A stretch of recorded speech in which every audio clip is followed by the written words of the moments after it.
Okay, so I want to do a little reading on this video for Sunday, January 2nd, 2022. I cannot believe it.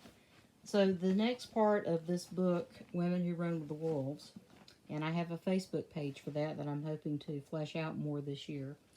But on page 32, we start with the story of the four Rabbinim, and I'm probably not pronouncing it right. I think it's the four rabbis. Anyway, one night, four Rabbinim were visited by an angel who awakened them and carried them to the seventh vault of the seventh heaven. There they beheld the sacred wheel of Ezekiel. Somewhere in the descent from paradise to earth, one rabbi, having seen such splendor, lost his mind, and he wandered frothing and foaming until the end of his days. The second rabbi was extremely cynical. Oh, I just dreamed Ezekiel's wheel. It didn't really happen. That was all. It never really happened. Nothing really happened. The third rabbi carried on and on and on about what he had seen, for he was totally obsessed. He lectured and would not stop with how it was all constructed and what it all meant. And in this way, he went astray and betrayed his faith.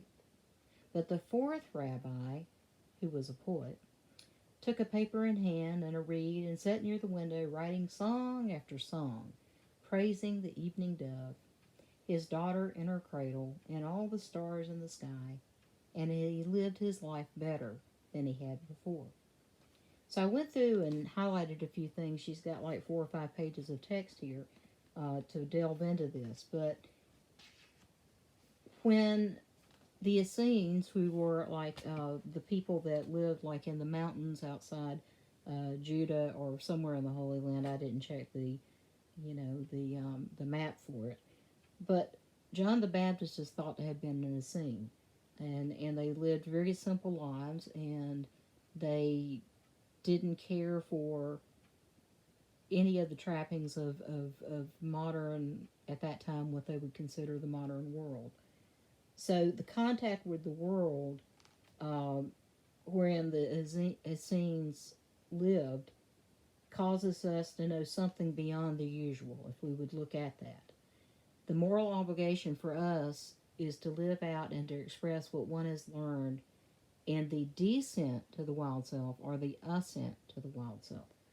And what the author is talking about here is, Dr. Estes is her name, is the wild self is the guts of who we are, as women and men too. But it's the total of what we are. But the moral obligation in our lives is also to live where we perceive. In other words, whatever we're perceiving, we need to live with integrity in what that is. Our work is to show that we've been breathed upon, that the Spirit of God has come in, that the Spirit of being alive is within us, and we share it with others. And we show it, we give it out, we sing it out, we live it out to the topside world, what we've received, even through sudden knowledge from every story, from other people, from dreams, from journeys of all sorts. As I said yesterday, every person is an amalgamation of their experiences and every person that's been in their lives. Calling back the dead sometimes means that we're remembering aspects of our life. So when we recreate, we're double tasking. And what woman doesn't know about that? Having to double, triple, and quadruple task. In Mexico, women are seen to be the light of life. They illuminate what can be and what will. And there's a knowing deep, deep, deep within the mind and deep within the soul that women just have and know. And it's called different things in different cultures, but I know in Cherokee it's Selu, the corn maiden or the corn goddess. And I'm probably not speaking right, so please don't jump on me. I'm just saying what I know. And habit can't always be repaired. Things can be chaotic, but it can always be repaired, and devastations can be resown.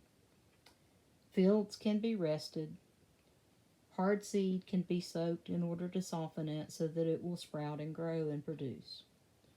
So all of that means that no matter what happens in our lives, there is the next thing. And I believe in eternal life. I believe that our spirits are eternal, and what that means without beginning and without end.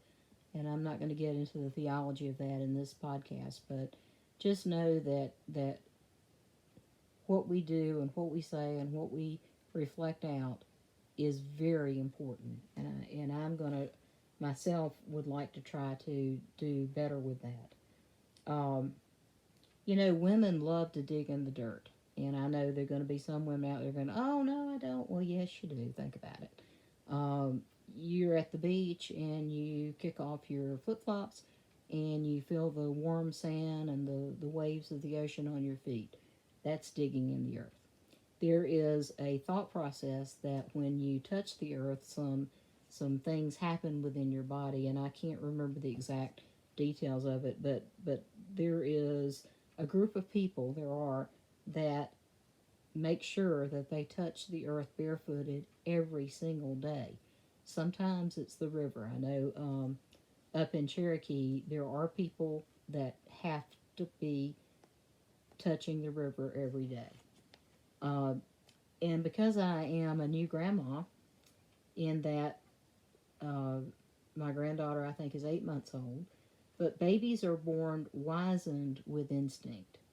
They know to their bones what is right and what to do about it.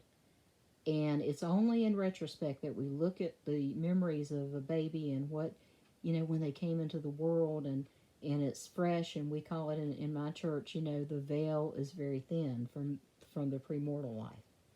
You can dent the soul and you can bend it. You can hurt it and you can scar it. You can leave marks of illness upon it and scorch marks of fear. But it does not die, for it is protected. It's the finder and the incubator of all that life is. Even in the best of worlds, the soul needs refurbishing from time to time. And that's kind of what your spiritual walk is the refurbishing of your soul. I think the COVID situation has really put that at risk, and I'm very thankful to the churches and the congregations that have kept their Zoom meetings going. I wish more would. I go on here to say, a desert is a place where life is very condensed. The roots of living things hold on to their last tear of water, and the flower hoards its moisture by only appearing in early morning and late afternoon. Life in the desert is very small, but it's also very brilliant. And there's my grandmother had this shrubbery outside of our house that was called 4 o'clocks. And at around 4 o'clock in the afternoon, they would come out and open, bloom, I guess you would call it. And then they'd shrivel back in and hide until the next day in the afternoon. But I remember her teaching me about that, and I always thought it was so neat. One day I was visiting with a friend of mine over on Sunnyside, and her father was the cultural extension agent, and I probably have that wrong too. But anyway, he knew a lot about plants. And I'm standing on their deck, and there's this plant that just grows very fast. And they gave me a cutting that they had made for me, and I held it in my hand, while we visited for probably half an hour or whatever. And it had wrapped itself around my finger. And I'm like, what in the world, Jackie? What is that? She said, it does that. No problem. Just take it off. It's okay. I was freaked out. I mean, I just was, okay? But I brought that plant home, and it survives today. Nature is a wonderful thing, and in my opinion, we need to do more of nature.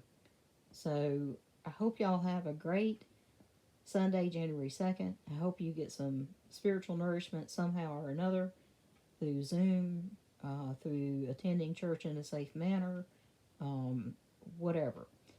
But 2022 is going to be a year of destiny, and it's the year of the tiger in the Asian calendar, and that is pretty significant, and I've blogged a little bit about that in other podcasts as well.